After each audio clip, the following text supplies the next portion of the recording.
basketball. Curry sidestep, Curry drive, Curry flip, Curry good! This is Dubs OT with John Dickinson on KNBR 104.5 and 6.8. Streaming live at twitch.tv/thesportsleader. Steph and Klay are 4 for 19 right now. Make that 4 for 20. I mean, that your two best shooters are not shooting the last 3 games. It is killing the Warriors offensively. Lucas step back on Looney. I mean, this is the same thing over and over. Jason Kidd is not going to change the play they're running. So the Warriors change how they cover it. It wasn't like the Warriors were terrible. The Mavericks were just amazing. So the first of 4 meetings, and Luka Doncic with 39 points, 10 assists, and 8 rebounds. The Warriors do make 19 threes. Steph goes for 25 and 7, but not enough.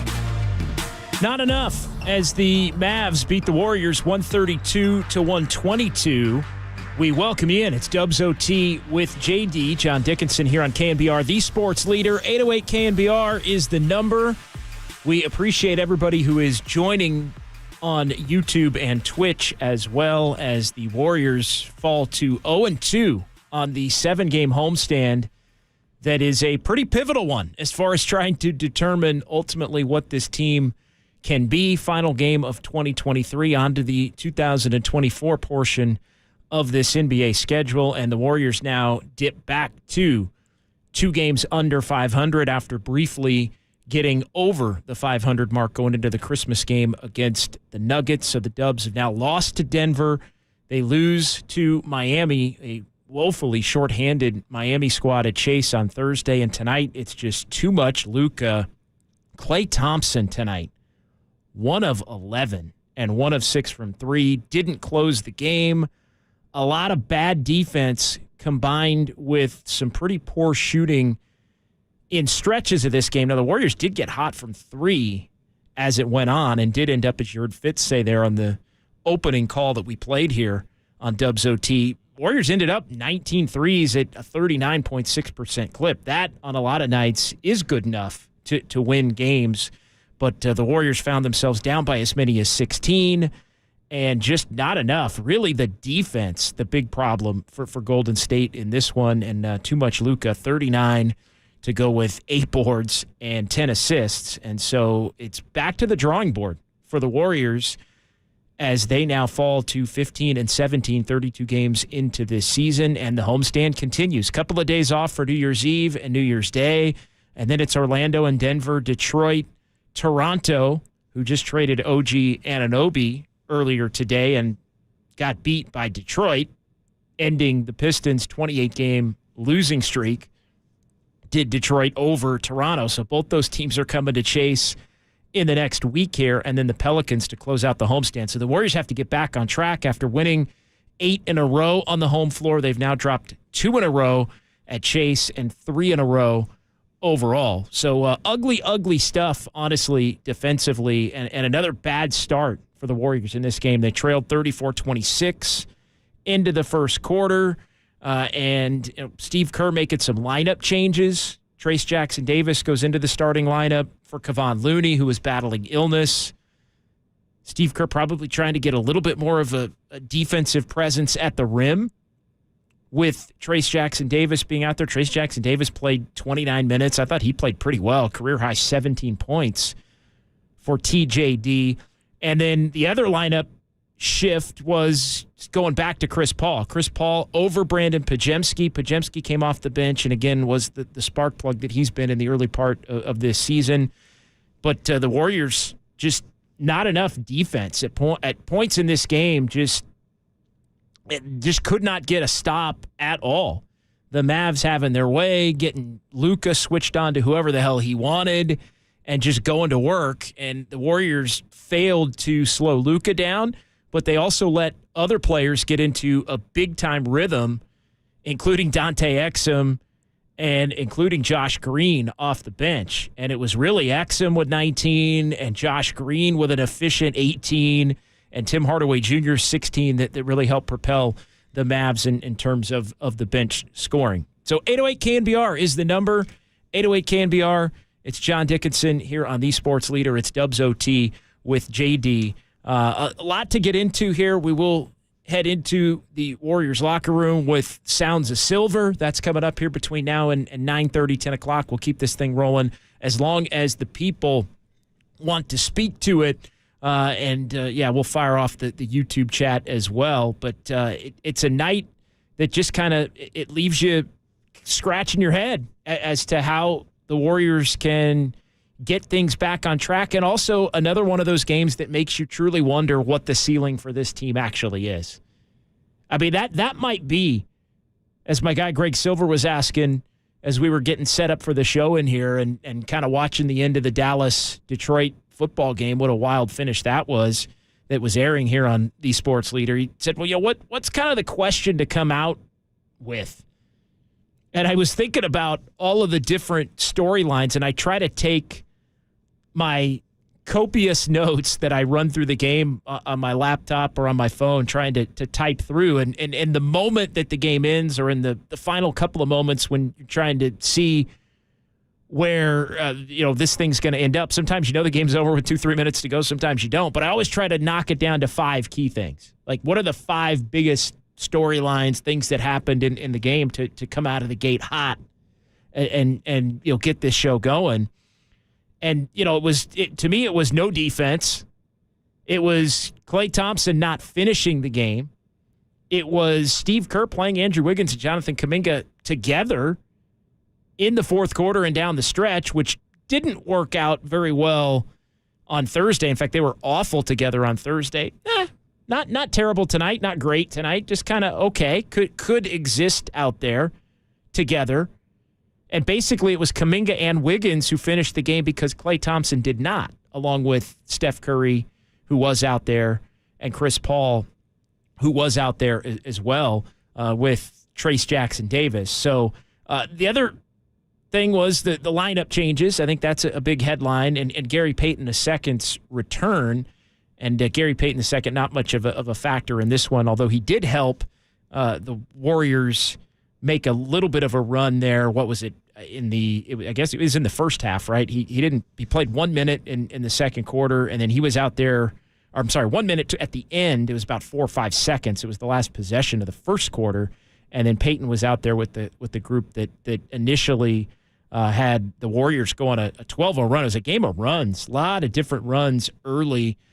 In this one, Warriors had a 12-0 run after Dallas had a 13-0 run, and it was sort of just back and forth with the Mavs ultimately leading this game by 9 at 63-54 at the half. But I think the question of the night at 808 KNBR, and for everybody on YouTube and in the chat, is just what do you feel as we head into the new year? And basically 3.5 months to go. It's 2 months down, 3.5 months to go. And, I'm having a hard time believing that this Warriors team, I know they like to say they should be 4 games better than they are, and certainly that would change things, but they're not. And, they've been a 500 team basically in close games. They played their 25th close game tonight. They had gotten that record above 500 after an under 500 start, and then they wind up losing a couple now to get to under the 500 mark again. I think they're 12-13 now in 25 games. So they'd gotten it to 12-11. Now they're 12-13. It had been, I think, 9-10, 10-11 at one point. So it's just kind of back and forth as things have gone. So the Warriors keep telling us that they think they have a good team, and then the Warriors keep showing us that they, in fact, right now do not have a good team. They keep talking about the fact that this is a deep team, but the pieces just don't quite fit.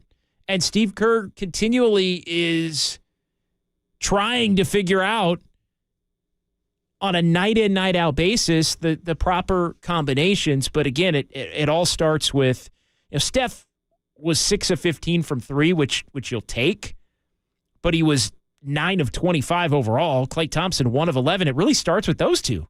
Gutless. Now, it wasn't really gutless tonight. Thursday was gutless. I like the drop. I appreciate it. No, you're good looking out. I'm not putting tonight in the gutless category. Like, I thought the Warriors competed. I just thought they were bad defensively. I mean, it was just grotesque.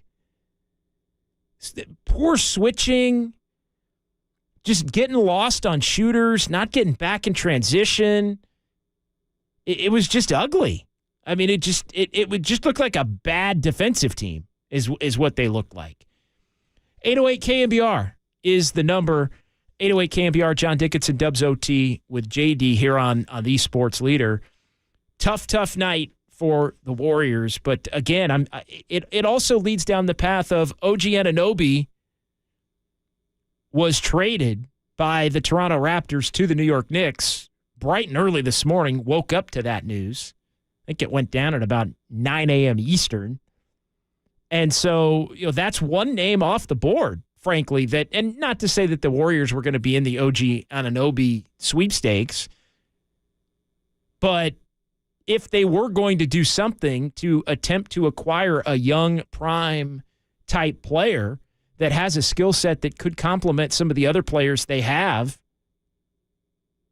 that's one guy off the board, and Anunoby, who makes threes and is an excellent defender, and he's got a 7-foot-plus wingspan and going to be a free agent as well. And so, going back to the summer, there were some rumors, would the Warriors maybe look at trying to deal Kuminga for OG Anunoby, but there was nothing of late to hint that would even be something on the table. But that's one potential player who I do think would be a nice fit, at least would have been a nice fit for the Warriors that is now off the board.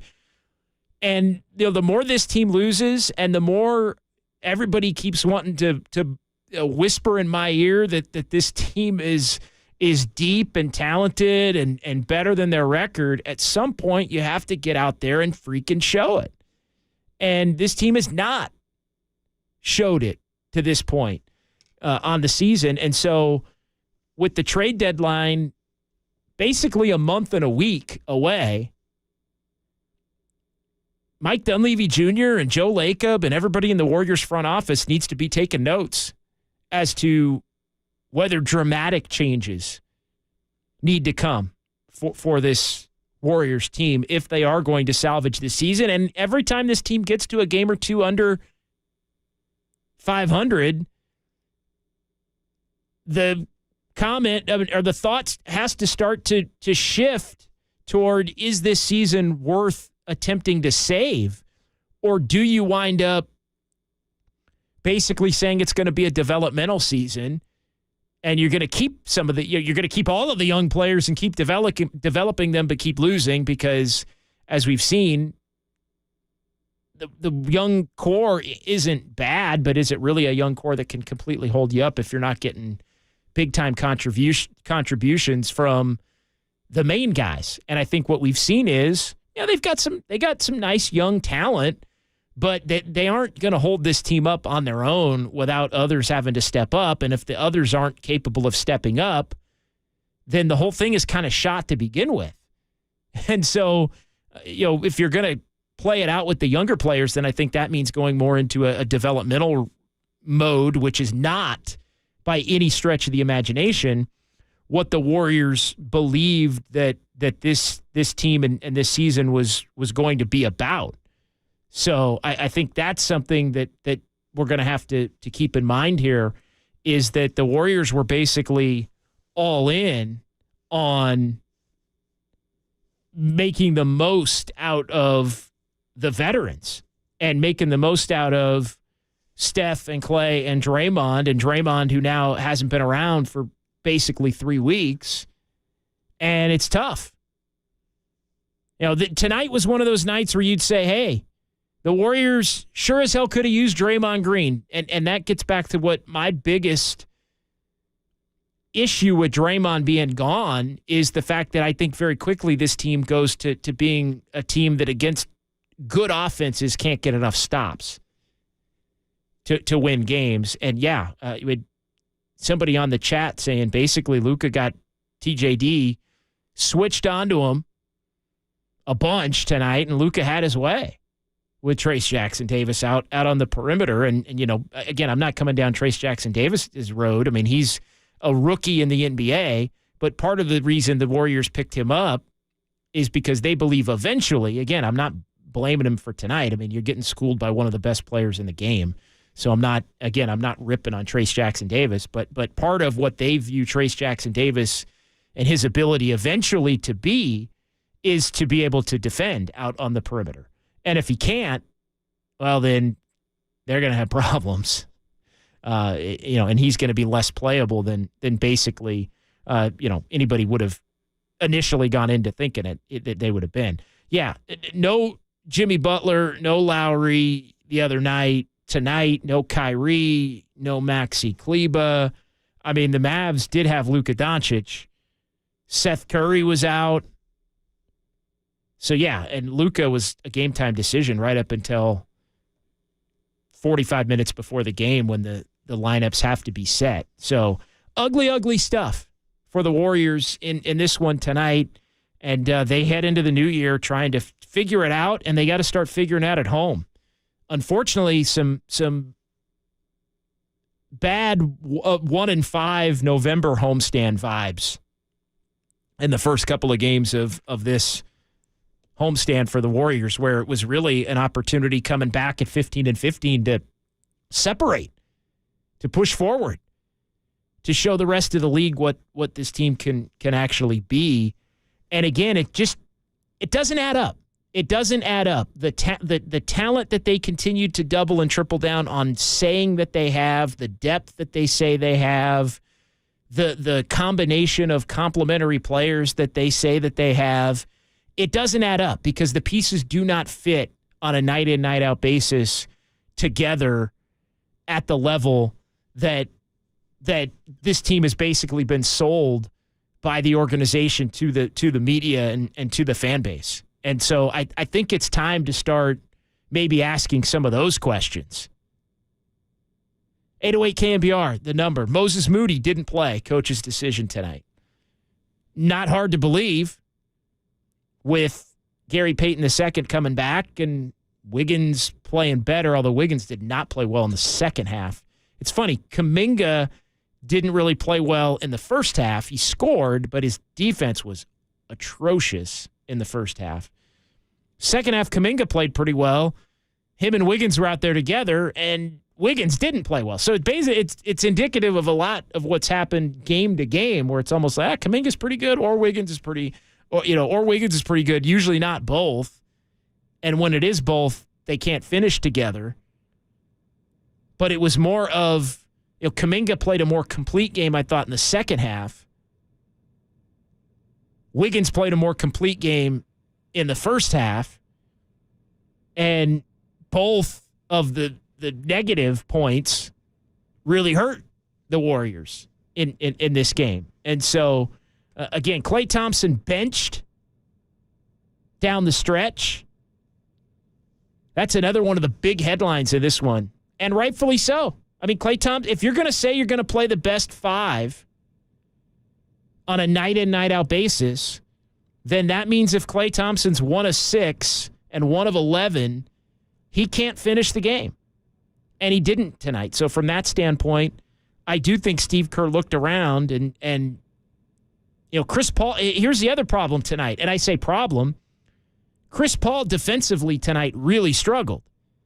He also scored 24 points and hit 6 of 9 from 3. So Chris Paul was probably the Warriors' most efficient offensive player. Also 6 assists, but he was not good defensively. But you want him out there. So then Steph and Chris Paul are going to be out there together. Trayce Jackson-Davis earned the minutes as the best big tonight. No complaints there. Klay Thompson played his way out of the finishing lineup. And then Wiggins and Kuminga, I think you could say, well, they were both better than Klay, so they get opportunities to be out there. But then Podziemski also played pretty well. But if you play Podziemski down the stretch, then you're basically playing 3 little guards. Now, Podziemski plays bigger than his size, but I think you could have gone with Steph, Podziemski, Chris Paul, Steph, Podziemski, Kuminga or Wiggins. But again, it's just when you have to pick the right group every night, it just leaves you too vulnerable. Too many things have to go right. Yeah, and the Warriors just can't plan for who their third, fourth, and fifth best players are going to be because it seemingly is someone different. Hell, their second best player after Steph Curry is hard to predict on a lot of these nights. All right, let's get to the YouTube chat. Let's get to the YouTube chat. 808 KNBR. Actually, we'll get to it here coming up on the Sports Leader. Actually, you know what? Let's go ahead and pause here. Actually, let's go ahead and pause here, Greg. We'll get the YouTube chat going. We'll let the phone lines lock in. 808 KNBR if you're leaving Chase.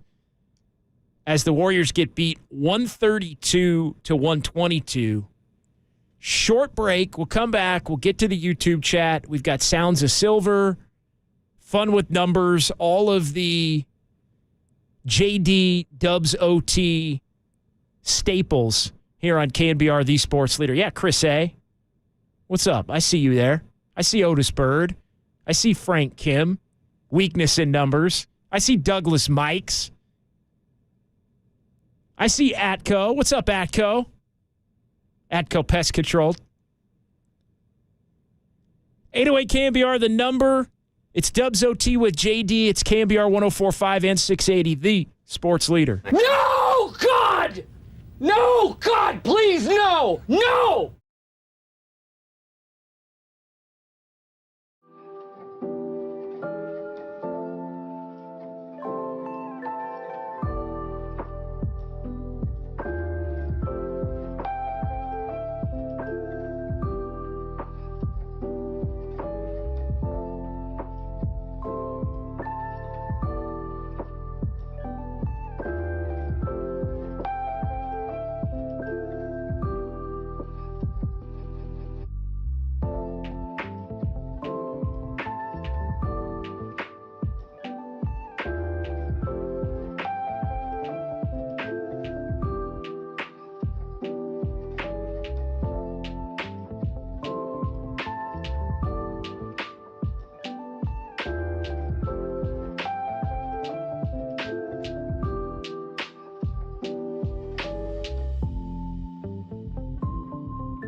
This is KNBR, and this is Dubs OT with John Dickinson. Streaming live on YouTube at KNBR 1045. GP2 got a piece of that. Welcome back, Gary, with that elite defense running the floor. Did well to catch it and put it in. That's what he does. Right back on Doncic. Pick up 94 feet. That's why they love him here. So, Chris Paul with steal. Lively never saw him. Waiting for Curry. Chris Paul, warm-up three. Hey, they're all the way back in it now. Anything can happen. Closest they've been to within 5. Yeah, one of 6 three-pointers for Chris Paul. Warriors were getting back in it down the stretch, 119 to 114 at that point. But then Luka Doncic with a couple of free throws. Mavs pushed it back to 125 to 116. And that was really as close as the Warriors would get. And really the last time they put a true question in the heads of the Dallas Mavericks. Mavs win at 132 to 122. We welcome you back. It's Dubs OT with JD here on KNBR, the sports leader. 808 KNBR is the number if you want to give me a call or shoot me a text. The Golden State Lumber and Building Materials text line is open. We'll get to some text messages here as we keep this thing rolling. Always like to keep it interactive here on the sports leader and Dubs OT. But yeah, the Warriors got it down to 5 at that point, but not nearly enough. I'll tell you the other point in the game where the Warriors had gotten down, I think they had gotten down 13 at one point, and the Warriors had cut it to 36-33, and Klay Thompson, this is in the second quarter, Klay Thompson bungled a 2-on-1 fast break that basically would have been an easy layup to cut it down to 1, and then the Mavs scored 13 straight points. So instead of the Warriors being in a 1-point game, it stayed at 13, and then it wound up being a 49-33 Mavs lead, and that was the Mavs' biggest lead of the night. Big-time turning point game there. The Warriors did, with Wiggins coming alive in quarter number 2, knock it down to a 9-point game in the second quarter. But, third quarter, no defense really either way. Warriors got the offense going, but the Mavs were doing whatever they wanted offensively. 38 points for the Mavs in the third. And then other than that one little run, the Mavs had basically been able to keep the game at arm's length down the stretch to where the Warriors never really truly had a chance to get the job done. So Golden State now 15-17 on the season. 15-17, 132 to 122 is the final. Question of the night at 808 KNBR and on the YouTube stream and the YouTube chat coming up here in just a moment. What's the ceiling for this Warriors team? What is the ceiling for this Warriors team now? Because as I said in the first segment, they keep telling us that they believe they have a good team, and then they keep showing us that they, in fact, do not have a good team. And there are a million different reasons as to why it hasn't clicked. But the one thing I'm sort of getting sick of hearing is that it's just gonna turn. I'm sick of hearing that the pieces fit together well, and I'm sick of hearing how deep they are and all this stuff. I don't even necessarily totally disagree on paper, but the game isn't played on paper, and the Warriors are going to have to figure out ways to get the right combinations on the floor on a night in, night out basis. There is also a developing conversation about who's untouchable as far as a trade goes. And look, I said it the other night, and I think it is going to be a nightly conversation at this point, especially when the Warriors lose. Are you somebody that believes they need to do something to try and salvage this season and move forward in the Stephen Curry era a different way? Or is it stand pat and basically continue to develop some of the young players around Curry? Or, the nuclear option isn't an option, which is, look to move off of Steph or Klay or Draymond. I mean, obviously that's not going to happen. Although, who knows? Klay may be winding down his Warriors career here over the next 3.5 months. And after 6 or 7 excellent games in a row for Klay Thompson. That's now 3 bad games in a row for Klay Thompson, shooting the basketball Christmas and Thursday and the ball game tonight. And so, look, I mean, Klay Thompson's going to have bad games. He's going to have more bad games now than he used to. That's just reality. He's also going to have some good games. He's going to have some great games. But the fact that he has 6, 7 great games in a row, or maybe 10 or 11 pretty good to great games in a row, it doesn't mean that he's not at some point going to have 3 to 5 to 6 or 7 bad games. That's the reality. He's going to have more bad games than he used to have. And so you got to take the good with the bad as far as Klay Thompson goes. And it just is who he is. Like, I don't think we need to do the whole, oh my God, Klay stinks every time he has a bad night, because the truth is he doesn't stink. Like tonight he was bad. But we also can't do the, oh my God, Klay's back and it's 2019 all over again. Like, we can't do that either when he has good games. He's still going to have good games. He's still going to have bad games. He's going to average somewhere in between. But the bad games, and this is what happened tonight, the bad games for Klay Thompson, and if you've listened to me for a long time, the bad games for Klay Thompson the last 2 years have gotten the Warriors beat seemingly 100% of the time. They cannot win when Klay Thompson is as bad as he was tonight. They just are not good enough in other ways to be able to compensate for it. All right, let's get to the YouTube chat.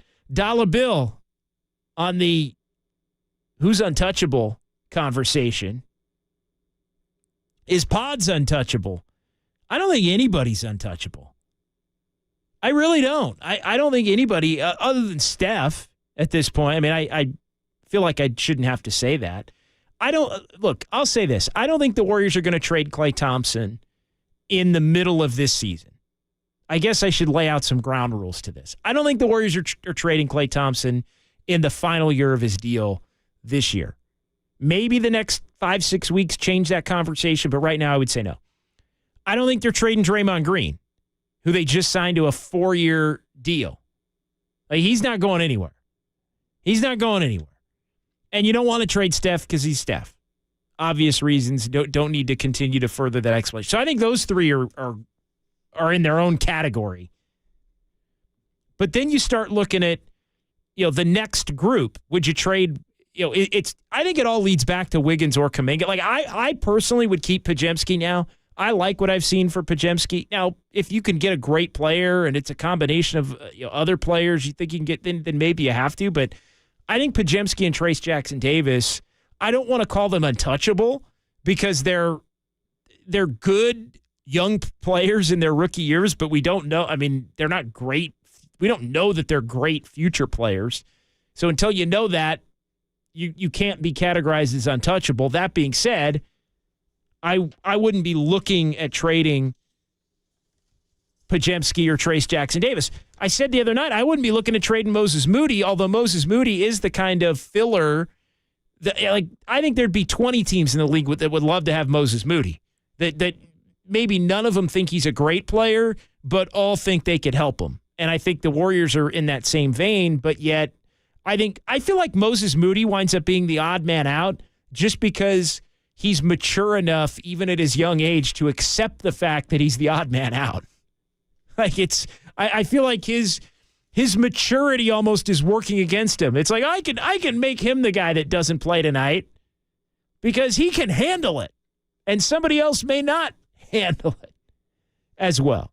But Moody's been a proven playoff performer the last 2 years, especially this past year. I thought it was a little more hit or miss.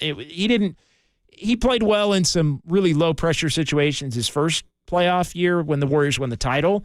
But I think this past year, he was good against Sacramento. He was good against the Lakers. So I would want to keep Moody around. Then it gets to Kuminga. And Kuminga, so to me, there's 3 players.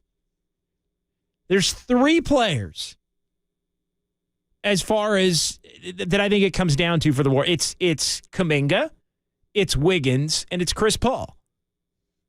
It's Chris Paul because of his expiring $30 million deal that the team that gets him can turn into nothing by not picking up his option in the offseason. It's Wiggins. Good luck with his value to another team at this point.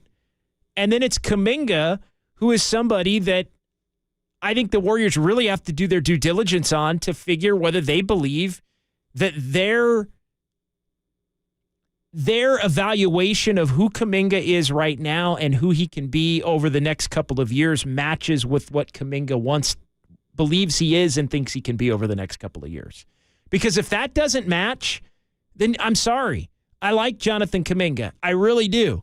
I know there's people out there probably saying, JD, no, you don't. No, I actually do. But here's the thing.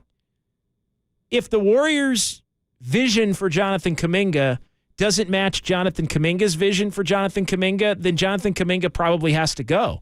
And the reason Jonathan Kuminga probably has to go is because he's extension eligible come this fall. And the Warriors are also in a position where they're trying to get their financial house in order to a greater extent than they have these last couple of years. And so the balance is going to have to be Kuminga and Wiggins, Kuminga and Chris Paul, filler with other players that maybe you're less comfortable trading. But I think that's sort of the breakdown if you look to do something more significant as you listen to KNBR AM and FM San Francisco, the sports leader, a Cumulus media station. A little late getting to that, but got to make sure we do it here at the top of the 9 o'clock hour.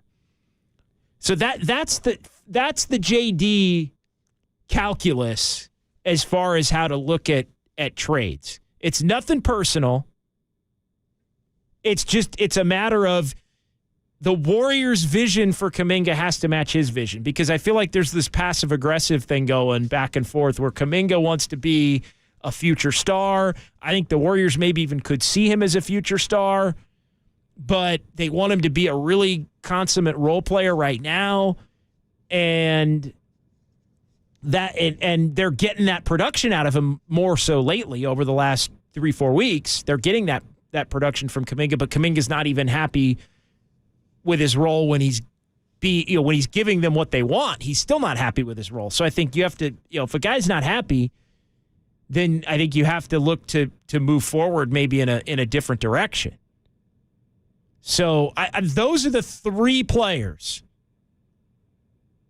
that I think the Warriors are going to have to look at as far as what is the value. And the value may not be great. I think Kuminga playing as well as he has the last 3-4 weeks helps his value go up. But is Kuminga and Chris Paul and Moses Moody going to get you Pascal Siakam and a future first-round pick? Is that something you'd even entertain? Is that something Toronto would even entertain? 808 KNBR is the number. It's John Dickinson, Dubs OT with JD here on the Sports Leader. Warriors lose tonight to the Mavs, by the way. 132-122, so 15-17 for the Warriors. All right, back to the chat. Trade Wiggins, and this is Lebanon James. Happy birthday, LeBron James. Shout out to those Capricorns. 39 for LeBron. Man, he is a true OG. He's getting into JD territory. Trade Wiggins and CP3 for front court players. You have 7 guards. Yeah, I mean, Looney would be the other one, and I don't know what his value is, but I wonder if Looney would be a player that the Warriors might want to get off of financially, just for tax purposes and basically for the repeater tax and all those different things. Uncle Looney chiming in. I see you, Uncle Looney. Luka, a tough cover for anyone. Yeah, Luka was cooking tonight. Luka was cooking. And no, the Warriors did not, Jeff's cool, change the adjustment in terms of the coverage on Luka. There was a lot of Trace Jackson-Davis on Luka, and I think the Warriors were probably comfortable with that on the switches. We're going to play Steve Kerr, portions of his press conference coming up here, but I did see a clip where Steve Kerr basically said he made the lineup changes for defense. And I think part of that may have been the belief that TJD could hold his own a little bit out there. But yeah, they got cooked on the switch, Alex. They got cooked on the switch with lack of athleticism to get over the screen. Exum just ran. Yeah, Exum was all over the place. Kerrison, Aaron, over-under on Draymond's next suspension. Yeah, I mean, as far as 3.5 games back before his next suspension. Originally I thought that was how many games until he's back. That could be how many games until he gets suspended again after he's back. We will hear from Stephen Curry tonight as well on the Sports Leader. He did not speak to the media following the game against Miami. Klay Thompson did. I'm guessing we're not going to hear from Klay tonight, considering we did hear from him the other night. Rebel DeSounds. The only winnable games in this homestand are the Pistons and Raptors game. No, I'm not going there. They can look, Orlando's pretty good, young team. They can win any of the next 5. I think what they've shown is they could probably lose any of the next 5, though, as well. And let's not forget, the Pistons beat them twice last year. I know the Warriors did beat them back in November in Detroit. But, yeah, not good. Atco Pest Control chiming in the YouTube chat. They need to tear it down, man, and trade everyone. Well, I don't think the Warriors are at the point where they're looking to tear the thing down to the studs. I don't think they're looking to tear a team down to the studs right now. I think they're looking to decide whether they want to continue with youth around the big 3, which would mean maybe Wiggins and Looney are out the door, and Chris Paul, or do they want to try to cobble some of the vets with a young player and bring somebody back that can be a bona fide night in, night out rotation player that you can count on? I think that's the question. A couple of people, Jeff chiming in here, dump payroll, start fresh. Again, I get it. That's easy for fans to do, but Stephen Curry is a once in a couple of lifetimes player. I mean, and he's still pretty good. And I think with the right pieces around him, you could still be a playoff team that wins multiple rounds. But the ceiling for this team, I'm starting to feel, is low 40s. Which is exactly what they were last year. Different version of the same, 44 and 38. Amar Singh checking in the YouTube chat. CP3 was great tonight. He wasn't great defensively, but he was really good offensively. 24 points, 6 of 9 from 3, 6 assists, no turnovers. He did have a block shot and a couple of steals. But at times, his body and his age are seen. Atco Pest Control, no way Lacob pays Klay. He'd be a fool. Well, therein lies the rub. What are we talking about paying Klay? And look, I keep coming back to this with Klay. I had a buddy of mine text me and say, hey, would Klay, and this is somebody that doesn't follow the Warriors. And this tells you, this is somebody that doesn't follow, big sports fan, follows the NBA, doesn't follow the Warriors on a day in, day out basis like we do out here in the Bay. And he says to me, JD, would Klay take a hometown discount to come off the bench? And I just replied, LOL. Because if Klay would take a hometown discount, forget about the bench. If you take a hometown discount, I think he would have already signed. I think they would have signed him in the summer. The problem is, and I think Klay may be having a different realization as this season goes on, and maybe not. I mean, he looked despondent on Thursday And then he went 1 of 11 and 1 of 6. And I think it gets back to the fact, and I think we had somebody in the chat that made the point that part of Draymond's problem is it pisses him off that the Warriors are not the Warriors anymore. These other teams that they used to punk them. And it sets his freaking temper off. Now, Klay manifests it much differently. But I think the problem with Klay is he's just at a loss. Like, he just can't accept the fact that he is not the player that he used to be. And maybe he's starting to come around to it. I mean, how can you not? How can you not, if you're Klay Thompson, accept that you're not the same? But that leads back to the whole contract thing.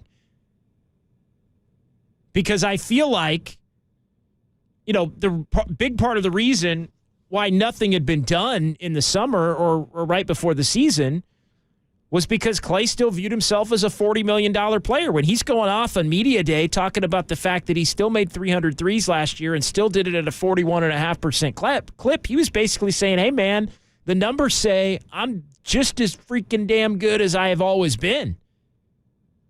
And he isn't even wrong when he cites the raw numbers, but if you watched him play on a night-in, night-out basis, you would see that he was either red hot or ice cold, and when he was ice cold, it was so terrible that it would be an automatic L for the Warriors basically on a nightly basis. So, again, if Klay wanted to take 3 and 75, kind of the Wiggins deal, then I think Klay would be signed. But there's no way in hell. But my read on Klay was he was thinking, forget that, I'm 4 and 160. So, yeah, I mean, good luck with that. Otis Bird. I don't know about everyone, but Steph, Trace, Jackson Davis, Kuminga, Moody, and Pods should be untouchables. Yeah, I don't think that's realistic at this point. Because none of those 4 are going to be good enough with Steph in Steph's dominant window. So I would look, and Stephen Curry's not going anywhere unless Stephen Curry asks out. And I don't think Stephen Curry's asking out, but the one thing Stephen Curry may do is ask for a change, but it's a change that would be against the things that Stephen Curry wanted. Steph wanted Draymond back. Steph wanted Klay back. Steph wanted Steve Kerr back. Steph wanted Bob Myers back. Bob ultimately said, no, I want to be on TV and hang out with my family. Respectable. But the only way it's happening is if Steph says, all right, I want to change. I don't see Joe Lacob or Mike Dunleavy Jr. going to Steph and saying, Steph, we're gutting it, except for the young guys. You in? Actually, we don't care. Whether you're in or not, we're doing it. Yeah, good luck. I don't see the Warriors doing that. Not with everything that Steph has meant to this franchise.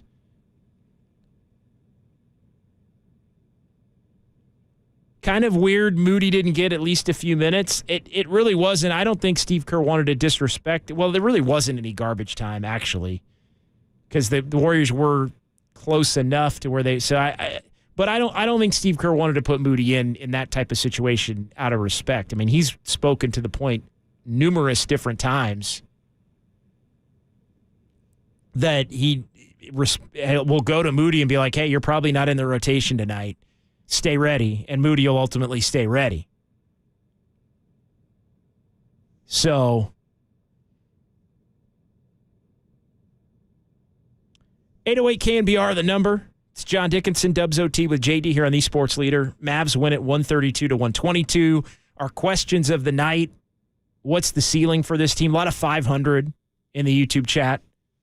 A lot of 500 on the Golden State Lumber and Building Materials text line as well.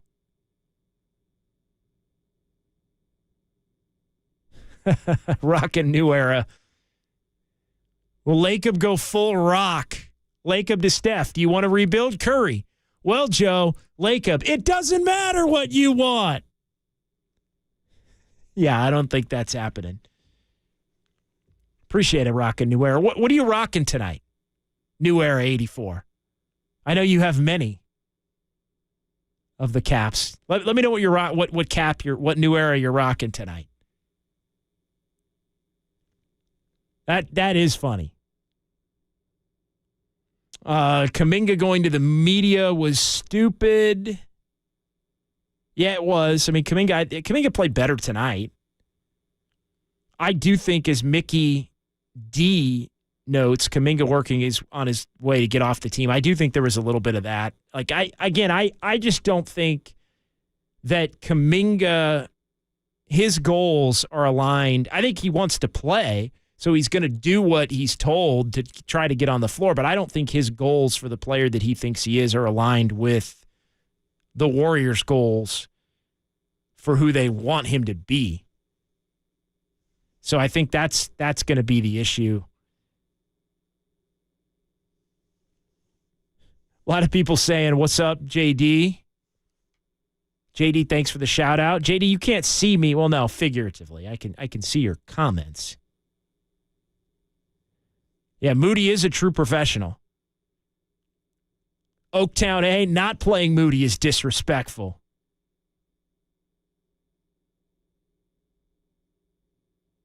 Lebanon James, Kuminga wants to get paid and said nothing wrong. Completely professional. Yeah, look, and Oaktown A, the media went to Kuminga. Yes, semantically, yes. The media went to Kuminga. Kuminga doesn't have to say what Kuminga said. Kuminga does not have to say, I'll cook anybody, and sometimes I have to pause my own game to get my OGs involved. Like, what the hell? I'll cook, and then you go have 6 turnovers in 10 minutes. Like, again, it comes back to, yeah, Kuminga wants to get paid. Would you pay Jonathan Kuminga $20 million a year next year? Or would you sign? Here can be another question of the night. I'll bet you Jonathan Kuminga this fall coming up, when he's extension eligible, wants a 4-year, $80 to $100 million contract. Would you do that? No chance. Which, that's also part of the reason why I think he winds up maybe not being on the team. Whether it's this offseason, a lot of it's going to be determined by how the Warriors view their whole financial situation and the luxury tax and the different aprons and all that.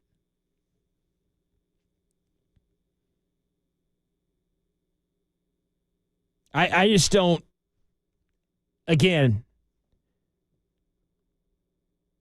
I just think it's a regulator. Moody wants to get paid too. Yeah, Moody's also going to be extension eligible at a smaller level because he was the 14th pick as opposed to the 7th. Would you rather have a garbage Wiggins or an overpaid Kuminga? Well, here's the one thing that I can tell you for next year, you can't have and you won't have both. You won't have both next year. That's a fact. That I will 100% guarantee.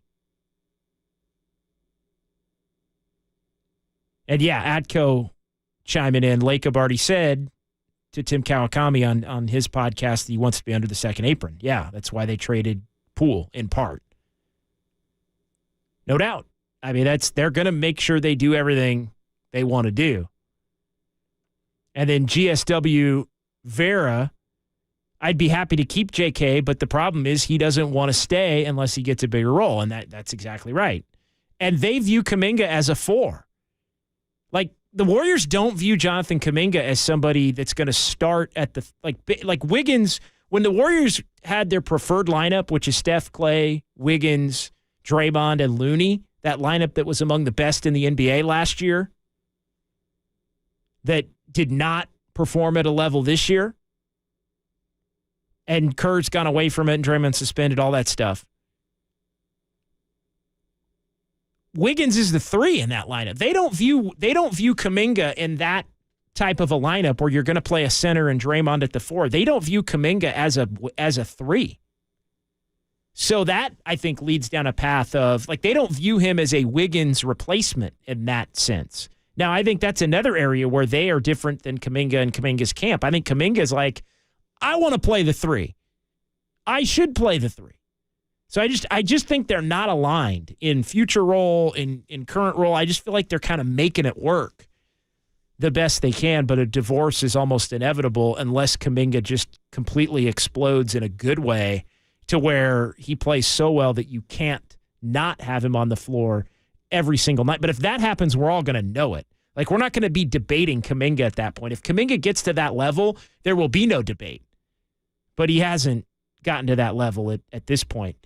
I don't want to pay JK $20 million a season. He's not a knockdown 3 shooter. Yeah, 1 of 5 tonight, and the one he took was a bad one. Right wing 3, although there was no action going on the offense, so I guess he had to take it. All right, 808 KNBR is the number. More from the YouTube chat. Sounds of Silver straight ahead. 808 KNBR, we can sneak in some calls. Golden State Lumber and Building Materials text line. Also fun with numbers as we continue here. It's Dubs OT with JD on the Sports Leader.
Live from downtown. Curry, way downtown. Bang! Bang! This is Dubs OT with John Dickinson on the Sports Leader. Streaming live at KNBR.com and on the KNBR app. All right, Mavericks win it 132-122. It's Dubs OT with JD here on the Sports Leader. Let's get to the phones. 808 KNBR. Robert in Oakland is up first. We got a couple of people that want to squawk on Dubs OT. Hey, Robert, what's going on tonight? Hey, JG. What I wanted to say was that when Klay Thompson started to play bad, why didn't they just take him out and put in Moses Moody? Because when he starts playing bad and you see that he's in the shooting slump, by shooting more shots, you're only making the game go farther away by missing all those shots. So why not put in an efficient scorer in Moses Moody who can score and who can run to the rim? I think it's a great question tonight, and you look at Klay, and we've talked about this, Robert. I mean, Klay chases misses, right? When he misses, he wants to make the next two, basically, to make up for the one that he just missed, and then it really does snowball on him, and I think that's where you see more of these 1 for 7, 1 for 11 tonight, just rough, 4 for 16s, those games start to pop up. For Klay, I'm looking at the rotation sheet tonight because I always try to track the rotation, and I think the reason he didn't go to him was the fact that Gary Payton II was back, and so he had minutes carved out for Podziemski. He was going to play regardless. Obviously, then you had Trace Jackson-Davis and Looney was going to play some. Saric, those are the bigs playing the 5 and the 4 spots, and I think it was a matter of he had Kuminga and Wiggins.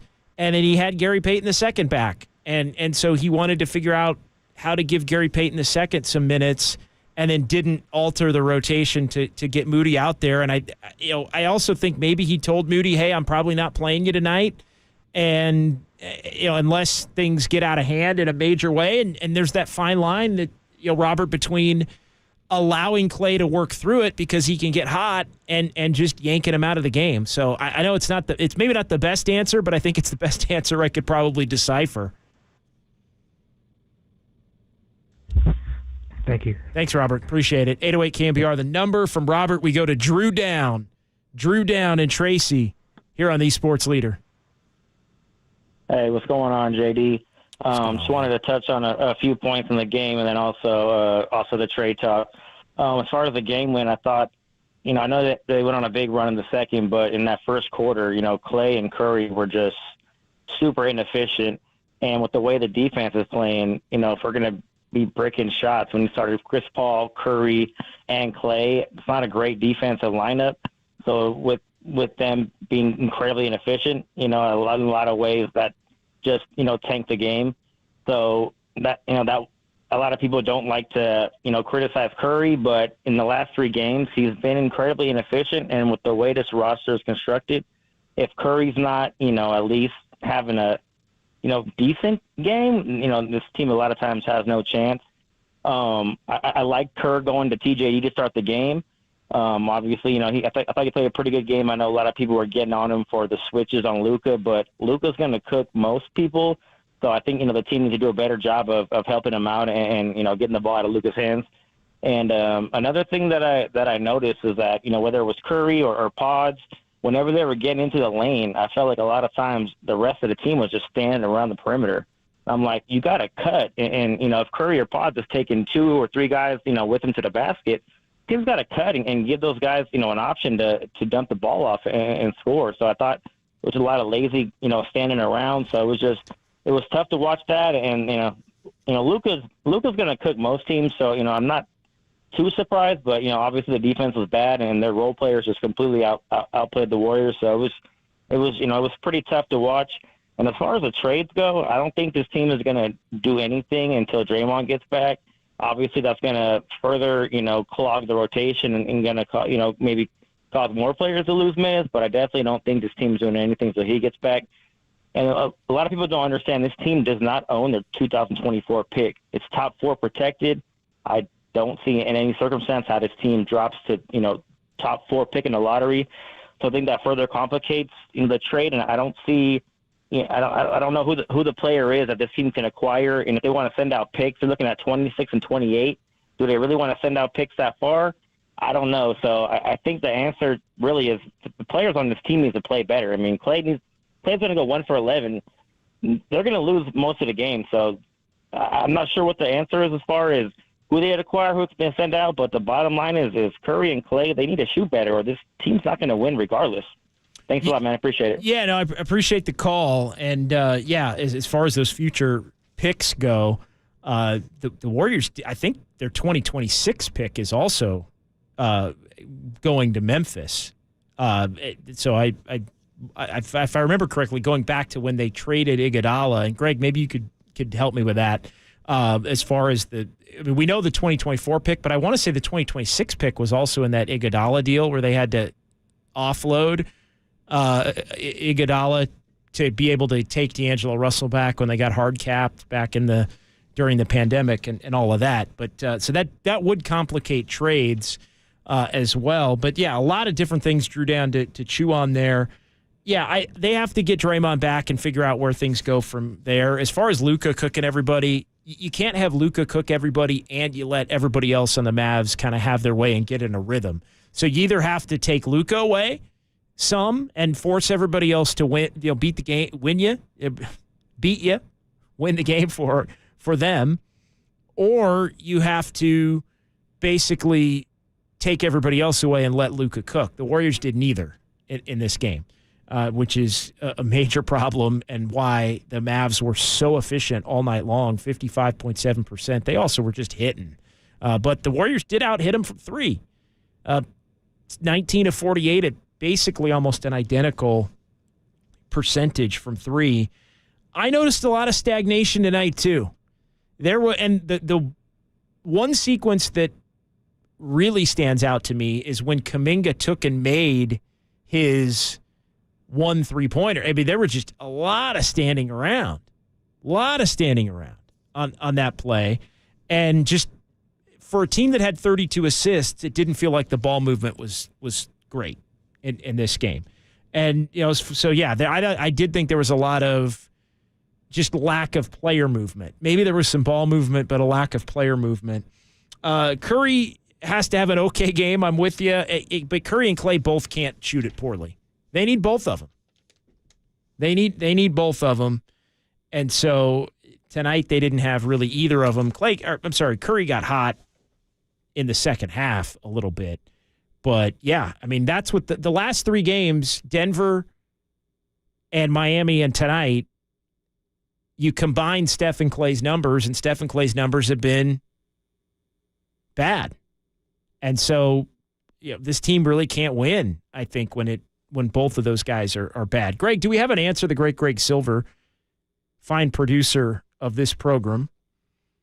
The Warriors, in the sign and trade for Durant, when they went and got D'Angelo Russell, they became hard capped, which meant they had to trade Iguodala to Memphis, along with a 2024 protected pick.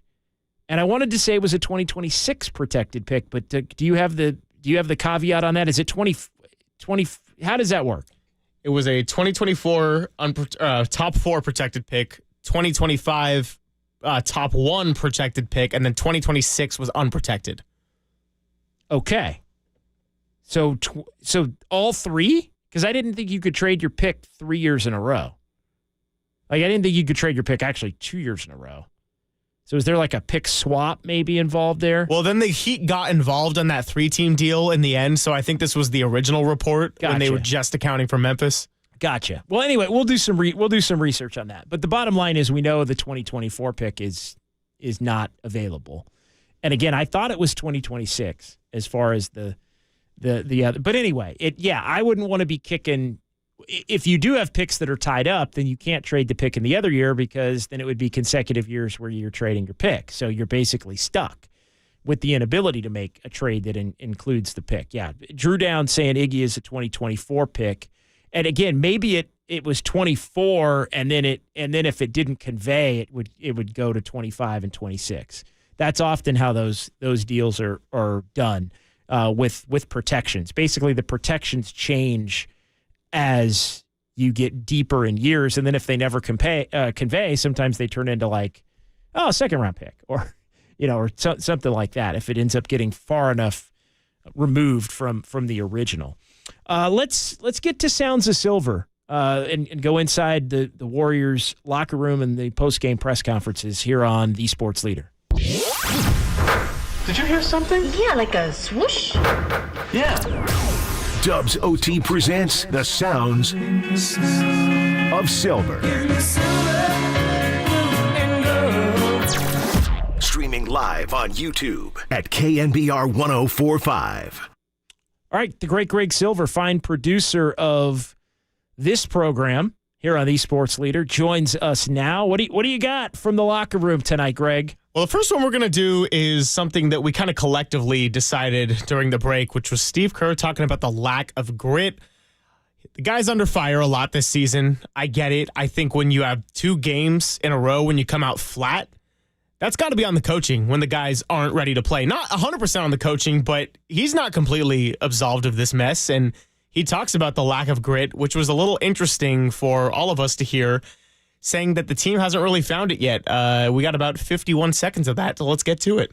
Well, I think, first of all, I love the guys on this team. We have a really good group. I think they have a good chemistry. They get along well, but we haven't found that grit that every team needs, every good team needs, where you pull together and you just play for the group.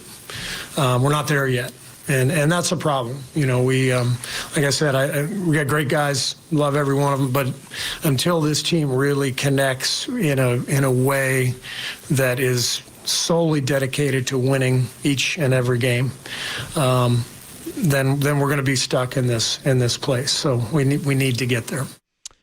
Wow, we're not there yet. Not solely dedicated to winning? Is he hinting that they're not playing for each other? Is he hinting that there are some other agendas on display? Wow. I you know what, Greg? I want to run that. I want to run that one more time because I think there's a lot to parse through. And so I jotted a few things down, but I'm going to jot again here. Here's Steve Kerr on the lack of grit. Well, I think, first of all, I love the guys on this team. We have a really good group. I think they have a good chemistry. They get along well, but we haven't found that grit that every team needs, every good team needs, where you pull together and you just play for the group. We're not there yet. And that's a problem. We, like I said, we got great guys, love every one of them, but until this team really connects in a way that is solely dedicated to winning each and every game, then we're going to be stuck in this place. So we need to get there. Unless this team connects in a way that's solely dedicated to winning, that tells me there's other agendas. And just to chime in, it's not like he's making this up. He's been part of many teams that were very committed to winning. Well, yes, but and then here's the other thing. It's, we're not there yet. Well, this is game 32. We're beyond the 1/3 point of the season. GSW Vera checking in. He's talking about Kuminga. That thought crossed my mind because who else is not playing in a way that's committed to? You could be talking about Klay. You could also be talking about Klay. I absolutely, and rocking new era. I think Klay is focused on his next contract. regulator Klay, regulator Dre. I think you're right. I think Kuminga could be in that category as well. I definitely don't want to single out Kuminga. But man, not there yet. Can't get there until they come together in a way that's solely dedicated to winning. I mean, I think that's tough. But again, he loves the team. He did double down. He loves this team, loves this mix. But 15 and 17, 32 games. Again, we're closer to the midpoint of the season now than we are to the beginning. I mean, we're 9 games away from the midpoint of the season. The Warriors are going to be at the midpoint of the season here in about 2 weeks, 2.5 weeks. All right, what else we got? Did Brandon Pajemski speak? He's like Brandon Pajemski might as well be Raymond Ritter.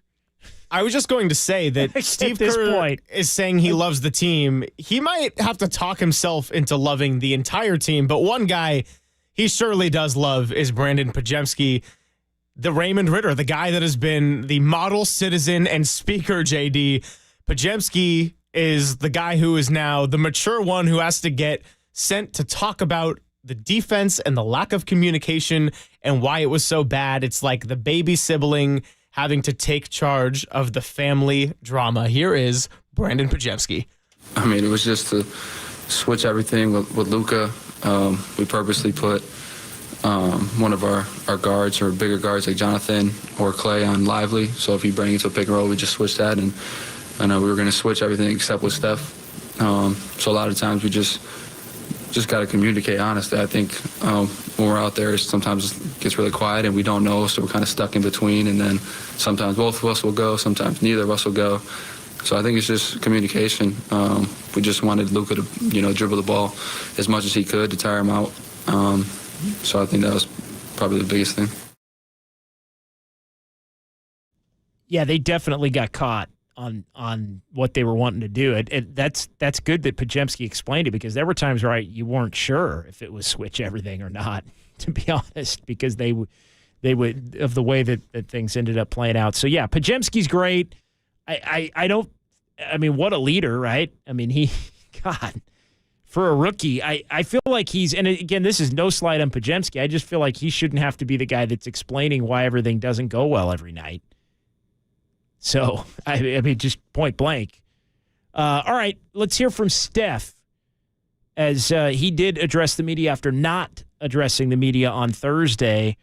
Klay did. No Klay tonight. Here's what do we got from Steph, Greg? Well, yeah, Steph Curry, I understand, is not always the most exciting and thrilling with his quotes. That's kind of what you have to be sometimes in sports when you're the quarterback of the football team, the superstar of the basketball team. But the end of this cut is a little bit haunting. So I'm just going to play it and say no more. Yeah, it's the nature of this team and what's kind of materialized throughout the year. We've experimented a lot, some for, forced reasons, some for us, again, just searching for an identity of what are our strengths and playing into that. And, we haven't found it collectively. So it's frustrating for sure. 32 games in. And any team that is a serious, seriously competitive contender or a good team usually can answer that question. So we have to get to that point for sure before it's too late. So is he saying if you don't have the answer by now, you're not a serious contending team? I mean, let's be honest. They're not. Like, this team right now, December 30, and we're all going to take New Year's Eve and New Year's Day off and hang out. Well, I mean, some of you may have to work. I got a little Niner stuff I got to do tomorrow, but no red eye to Washington, D.C. tonight. But, yeah, we're all going to enjoy the next couple of days and then reconvene for the Warriors on Tuesday when they host Orlando. But, I mean, let's just be honest. It can change, but this team's not a championship contending team right now. They're just not. Yeah, rebel to sounds. Putting it right there bluntly. Curry knows this team currently is not a contending team. That's just reality. Just reality. So Can they get there? Maybe. I don't necessarily think they can. Because here's the thing. Kerr can pick a different 9 guys to be able to be in the rotation. When they get to Tuesday, when Draymond comes back, they can alter it. They can go back to what they thought they had at the beginning of the year. Like, there's a bunch of different ways they're going to do it. And what they're going to have is 2 or 3 players that aren't playing well and 2 or 3 other players that aren't playing that you're probably going to want to have on the floor when those other 2, the first 2 or 3 players are not playing well. And it just creates this ineptitude that you can't quite escape because it's a different problem from a different part of your roster on a night-in, night-out basis. Coop on the YouTube chat, if they don't get Curry some help, Curry's going to request a trade. Doesn't want to waste the rest of his career. We'll see. Lebanon James, the Pistons are closer to a title than the Dubs. Nah, I would disagree with that. I would disagree with that. Drew Down, they're a lottery team. They're a contending team one night and a lottery team the next night. Been a lot of that. There's no doubt. There's been a lot of that. And, during the 5-game winning streak, it was, the young players are doing it. But you know who else was doing it? Steph and Klay were doing it. Atco, how can he request a trade when he asks for Draymond Green to be extended and Klay to be extended? I get that in theory, but there are plenty of stars who have done that. Plenty of stars have had their stuff lined up as far as who they wanted to play with and then tapped out. Durant, Harden. That happens all the time. Kyrie. Yeah, Kyrie's done it, I think, twice. So it happens. Let's do fun with numbers real quick, and then we're going to call it a night. Yeah, let's do that. I will make it quick. Apologies, Greg. I know we're up against it a little bit, but yeah, let's just do fun with numbers real quick. This is Dubs OT with JD. Time now for fun. I'm a fun guy. With numbers. No, I'm just having fun. On KNBR 104.5 and 680. Streaming live on KNBR.com and the KNBR app. Not a lot tonight. Another clutch game. It wound up being a clutch game. 25th of the year. Warriors now 12-13 in those games. Warriors are now riding a 3-game losing streak, having lost their last 2 at Chase Center. This is one that those of you that know me, it only interests me, but I found it in the notes, and it really is insignificant of anything. But I do think it's funny because I am kind of a calendar guy. Warriors are 41-37. On the last game of a calendar year in franchise history, 41-37. 19-13 at home. Anyway, that doesn't matter. 32 assists for the Warriors. 11th time this year they had at least 30. Only the 3rd time they've lost in 11 games where they've had 30 or more assists. Career high for Trace Jackson Davis, 17 points. Trace Jackson Davis, no double-double, but he did make his first career start. 6 boards, couple of assists, and a steal for TJD. Steph Curry, a team-high 25 to go with 2 boards. And the 2 boards, he moved into sole possession at 10th place on the Warriors' all-time rebounds list, passing Clifford Ray. And Jonathan Kuminga had 16 points, which extends his double-figure scoring streak to 12. Kuminga's averaged a little under 15 points per game over that span. All right, that'll do it. Just like that. Short and sweet on Fun with Numbers tonight here on The Sports Leader. Thanks to Greg Silver. Really appreciate it. Thanks to Cole. Appreciate you, Cole. Don't want to leave Cole out. Cole doing a wonderful job tonight. And, yeah, thanks to everybody in the YouTube chat.